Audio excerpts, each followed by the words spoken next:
Alright, so as you can see, we have a 2001 here Duramax 2500 HD. Gas trucks, this should be the same, I would think. But we got a trailer. Problem is we got no trailer brakes. And why is that? Well, right now, it's because we have no brake controller. However, this truck has a factory connection, requires minimal wiring actually to get you a trailer brake.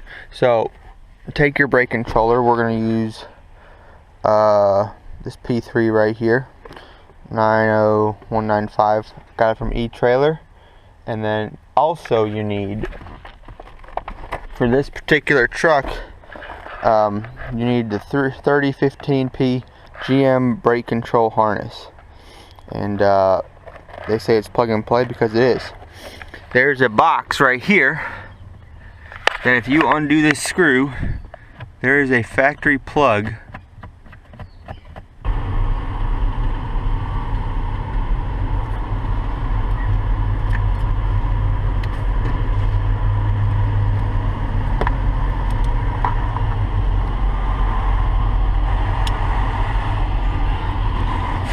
Then we can put this cover back on.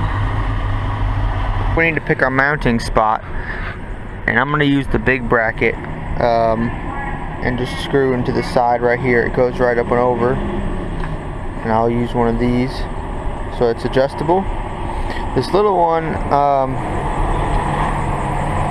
the screws weren't in there, so it would have needed a nut on the other side, and the kit didn't come with a nut, so I guess we're just going to use the Phillips that are like this. That'll screw this bracket right into the side. Alright, so this is pretty cool.